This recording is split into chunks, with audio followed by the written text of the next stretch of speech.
بله تماشاوان هجاهر لسر بابت رقايم بتشن ألمانيا لجل سروكي شبيلا بشروجا كرد لسوريا بري سيامند حاجو ماموست سيامند دما تباش ب باش سرجعبا ماموست هون وكو شبيلا بشروجا كرد لسوريا هل وستاوا لسر شر رقاية شيا ام بهورت كن قالكي كرينجا رقا وري رزقار كرنج داعش بس برسا ما هي اساسي او بيوستا خورتي ماي كرد هرن رقا شربكن بدنا قرباني بهم همبري ويناكي تشتك هذه وام بينن ايرو بي دي وهيزيوي جكدار بونا چتي خلكي ديشن وشر رقا شربكن وكمن بيج بدها بصدا خورتي كرد وابن قربان وهمبري ويناكي تشتكنا بيشاوا من بج تسليمي خلكي كرن بشتي قالك خورتي كرد هاتنا كشتن بهوريا مدى رقا جيوي وصابه وبصدا خورتي كشتن وتالي تسليمي هيزنا بكن جو نا يعني تشتكي همبري ويناكي ناستي آلية ديفا هرماما أرامي بيوستا وهم بهور دكن جرين تربو بي دي وچكداري ويناكي هزوي چكدار هرماما بباريزن وحتانها داعش إثبات كريه جو كنجي بخوازي كاري تقينا الهرماما بكي وبي دي كاري بباريزن باشه ماموست سيامند يعني ارمانجا بيدي جبجداري د شر رقايده چيه هروها دبرجوانديا كيديه ام باوركن بيدي خوازيج هزينا الدولتي را بدي خويا كرين جو او ناكي هزاواي جكداري او تاني كارن شر داعش بكن وكارن شركي داعش دجي واناكي بكن وكاد راك هنا ناف دولتي دجي هجاتي خويا كرين دبيجن بكرتني كارن جدي شر داعش بكن سري إرهابية بكن أو هيفي دكن بشروج هذا تشنا قزنج بكن أو دانوستاني خوي عسكري كارب وقتكي بكن دانوستاني سياسي بس حتى إيرو أمريكية أو هيزاغو أريكارية ديواناكي أو هيزا حكومتاك وتخوازي داعش رقا دكبي وشري واناكي دكي حتى هات اعترافي سياسي بواناكي نكر نود بهوريا مدى ناكن جي براسي أو ناكي شخورة وابكارتين بيشا چتا شخورة يك كارتين يك پراد دي واناكي جبوي شر بكن و أو جي رنگي هيزي بيدي بين نابين حل في خوي سياسي إيرو استراتيجيا واناكي بيوستي واناكي نبيوستي وانش بوي شري داعش بكن بس حتى انها بيدي أفقا قرباني دانا شري دجي داعش وهمبري ويناكي تشتك قزنج نكن بس أو چند سلاحي ددنا واناكي هيزين ناف دولتي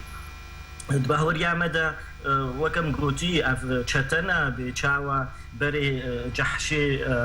صدام هبون و پرد دانا واناكي شرط كر ايرو بيدي جحشي امريكيانا ايرانيانا وحزب بحث باش ما مستسيامد يعني ابيك ويتكب خزمتا كده يعني باش ضربونا بيدي الشر رقايده ويتكب خزمتا كده إيرود كذي بس خدمتا هزينا دولتي تخازن شر إرهابية بكن يتخازن شر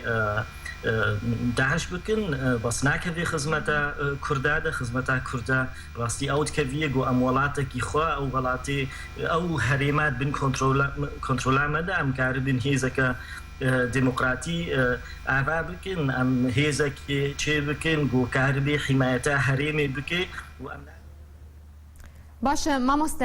سيامد يعني بيدي بالتناخوا غزبا فراتي راغهاند لسر عرديجي دس بأوبراسيوني كريا چند ورجي كنترول كريا لغوري نريناتا و بيدي بتناخوا بكاربا رقايج داعش باقش بكه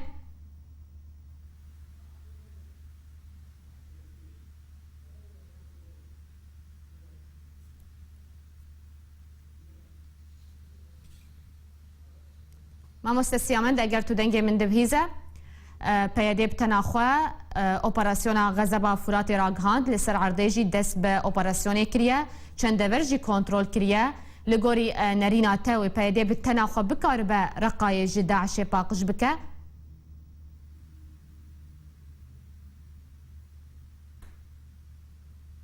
خوا فيناكي بكي وتاليجي از بهور ناكم ترك قبول بكن بي دي درباسي رقا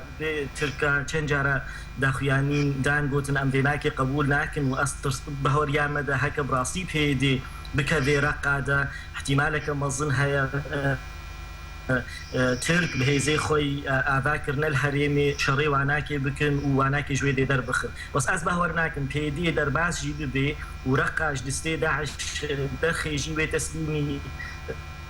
نظامي كي بيچا من بجي تسليمي نظامي تر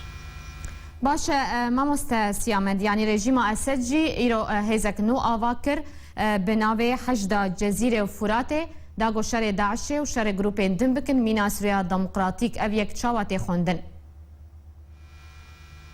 بهوريام دا نظام نرازيش تفقرا پی دی خویابو اف نیزیک بونا پی دی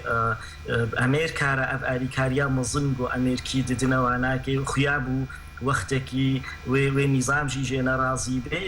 و روس بخوشی نرازی پی دی محاولت که حمو آلیا بلیزه و دسته خود دریجی حمو آلیا که بس دی وقتکی بریار بستینی راستیل آلیه امریکیه هزه ولاتی غربیه یعنی آلیه رژیمی و روسیا و ایرانیه و اجبر از بهارد کم نبهاریا نظامی جی پی نوتی که امریکا دن او ناکی هیزنا آوا بکن و پیش روزی ده اف هیزی هناکی ببنا الترناتیف ج پی دیره و هریما مجی ببنا الترناتیف بلکی اف جبر ویناکی اف بریاره هناکی صان بن هیزا هناکی آوا بکن